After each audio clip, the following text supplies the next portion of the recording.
Good evening. I'd like to welcome you to the 2020-21 school year Developing Healthy Kids series.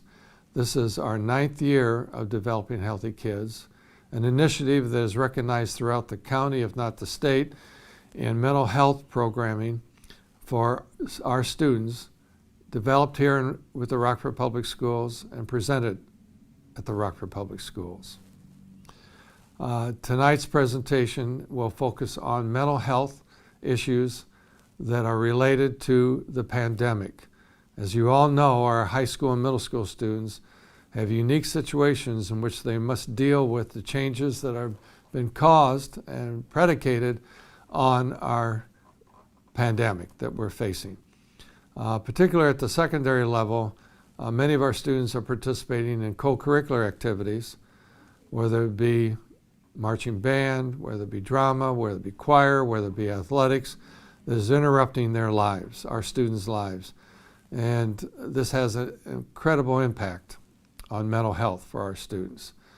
I want to thank our mental health organizations in Kent County that include the Child Advocacy Network, the Mental Health Foundation of Kent County, the Kent County Health Department, County Health Department. I want to thank our Rockford Public Schools mental health experts that include our counselors, our social workers, our mental health liaisons, all of the individuals who work for the Rockford Public Schools who have a direct responsibility in mental health for our students. I believe that our parents and our middle and high school students are going to find, by participating in this program tonight, excellent suggestions on how to cope with and handle the stresses that are created by this pandemic. I want to thank the Rockford Education Foundation for their financial support of the Developing Healthy Kids series over the last many years. Their financial support has made a huge difference in the success of our programs. So thank you, REF, and I want to encourage our parents and our students to continue to participate in our future Developing Healthy Kids series throughout the 2020-21 school year. I hope that you all stay safe as we try to cope with and deal with and transcend this pandemic. Thank you.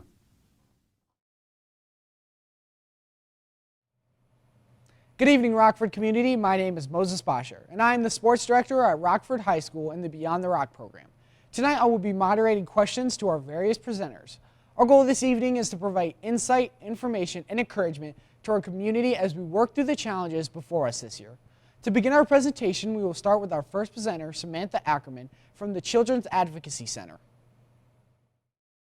My name is Samantha Ackerman. I am the clinical supervisor at the Children's Advocacy Center of Kent County. We treat children who have endured child sexual abuse, and we treat them with an MDT approach. So we have police officers and CPS on our staff. We have forensic interviewers, and we have therapy services. So when a family has the experience of coming into the center, they don't have to go to several different places to have their child seen by many different people, having many different interviews. They just come to one place and get everything that they need. Hi, I'm David Jangda. I'm the mental health liaison, mental health specialist for Rockford Public Schools. My background is mostly clinical. I've worked with children and adolescents for about 15 years clinically, which means I worked in residential units, psychiatric, inpatient, partial day programming, and outpatient care. After that, I worked within public schools, so Grand Rapids Public Schools, Forest Hills, and then currently in Rockford Public. And my main objective is to advocate for students and families and help them navigate mental health supports. And as a district employee, my role is to really support you guys as parents and whatever you guys need. So I see students wherever they're at. So if it's at home, if it's here at school, if it's within a clinical setting, my job is to focus on their care, safety, and make sure that we're navigating supports together to make sure that we're being proactive and getting our kids support. Hi, my name is Christy Buck, and I am the Executive Director of the Mental Health Foundation of West Michigan and the founder of Be Nice. It is a pleasure to be here for you all to gain a better understanding about some of the stressors, the anxiety, possible the onset of a mental health disorder in your kids and possibly in other family members. So hopefully we'll give you great information, and let's begin. I'm Heather Slater. I'm currently the school psychologist for all of our 9th through 12th grade students. I cover the high school, freshman center, and River Valley Academy. This is my 17th year in the district, and over the years I've worked at several of our elementary buildings as well as our transitional program for special education students up to age 26. Hi, I'm Jenna Shapiro. I'm the school social worker at Crestwood Elementary, and I have been here with the district for 2 years. Before this, I have been involved with 5 different schools from elementary to high school, and also worked with the clinical side of social work, so working with people with significant mental health concerns such as eating, anxiety, and mood disorders. Good evening. My name is Mindy Duba, and I'm the Executive Director of Special Services for Rockford Public Schools. Thank you for joining us tonight as we discuss how to handle stress and anxiety during COVID-19. Since March, when COVID first hit, we all had to quickly adapt and react to a different way of living. This has affected all of us in a lot of different ways. What we do know is that opening our doors back up this fall was a really positive and rewarding experience for our families and for our students. How important is self-care for students and parents? As parents, you are a valuable part of your child's education. You always have been, but during COVID, your involvement is even more important. Some key ways that you can help to support your child's learning during COVID, whether it's in-person learning, face-to-face in the classroom, or whether it's through virtual or remote learning. The key here is understanding what your child is learning and communication with your child's teacher. COVID has presented many challenges for everyone from adults to children over the past year. These challenges can be financial, physical, and emotional. COVID has also presented some unique benefits. It's allowed us to have more time with our immediate family. It's encouraged people to learn to cook. It has helped people to make buying decisions more carefully and to consider saving when they're able to again. It's helped us to learn to be flexible. If you're a type A person like me, that one is more challenging, but I feel like I've improved with it through this whole thing. COVID has also helped us to slow down a little and live much more in the moment. One of the ways we can manage stress in this situation is to acknowledge the challenges, but also try to see some of the benefits. What should a parent do if they feel that their child or student is in a crisis? So, as a parent, if you feel your child is in crisis, and what I mean by that is if you feel your child is unsafe, if you feel your child is not acting normal, and you feel like they're under a level of distress that you're highly concerned about, like their well-being. If that is the case, obviously if it's an emergency, you want to call 911 and get your child in care immediately. If you feel like it's not quite there, but you're getting there, the thing that we often will use is you can take your child, if they're safe to drive, down to Helen DeVos Children's Hospital to the ER. They're really good about triaging support, making sure a child is safe, getting mental health resources in place, and helping navigate moving forward. To recognize when your child is in a crisis is very, very important. Crisis situations are serious because kids are really impulsive. And for children, technologically, a part of their brain hasn't totally developed yet, and that is part of the brain that is in charge of impulsivity.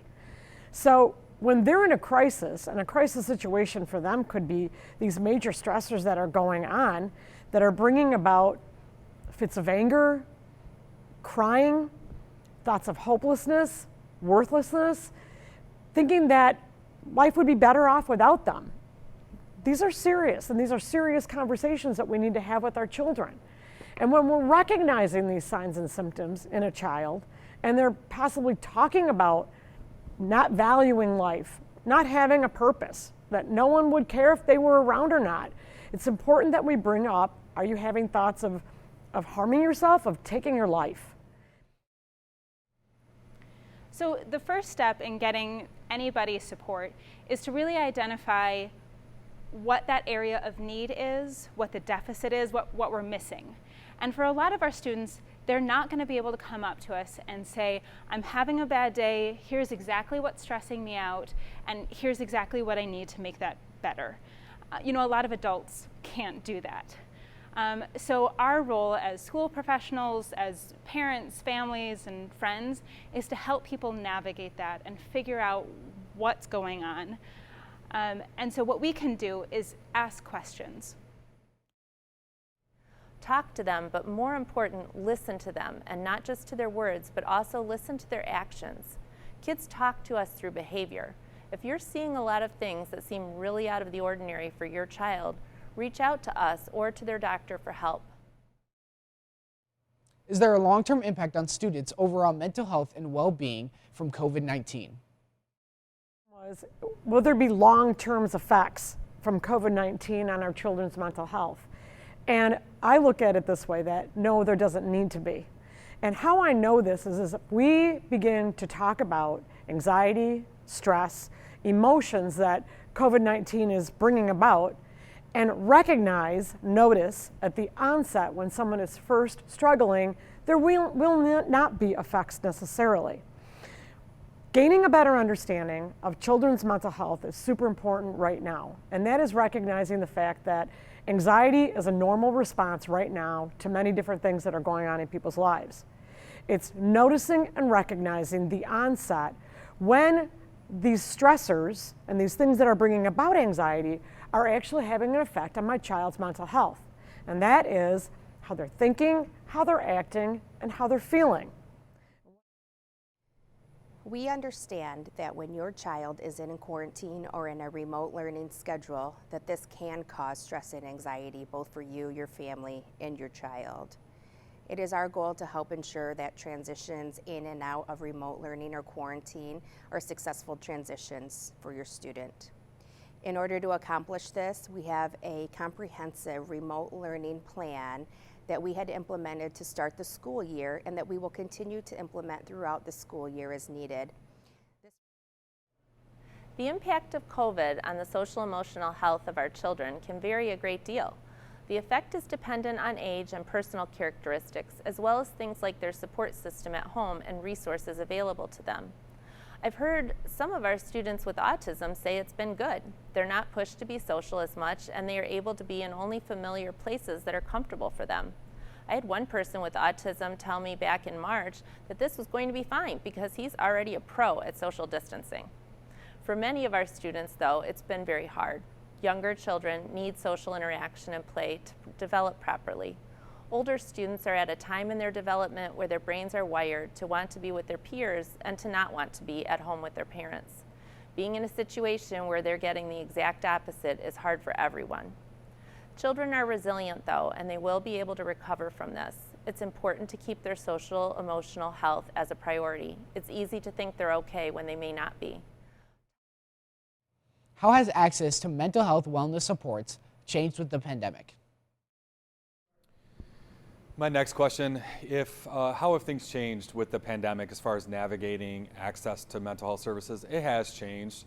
Obviously, a lot of providers have gone virtual, so it's good and bad. So I think some students feel comfortable with starting a therapy, like a therapeutic relationship via like an online platform.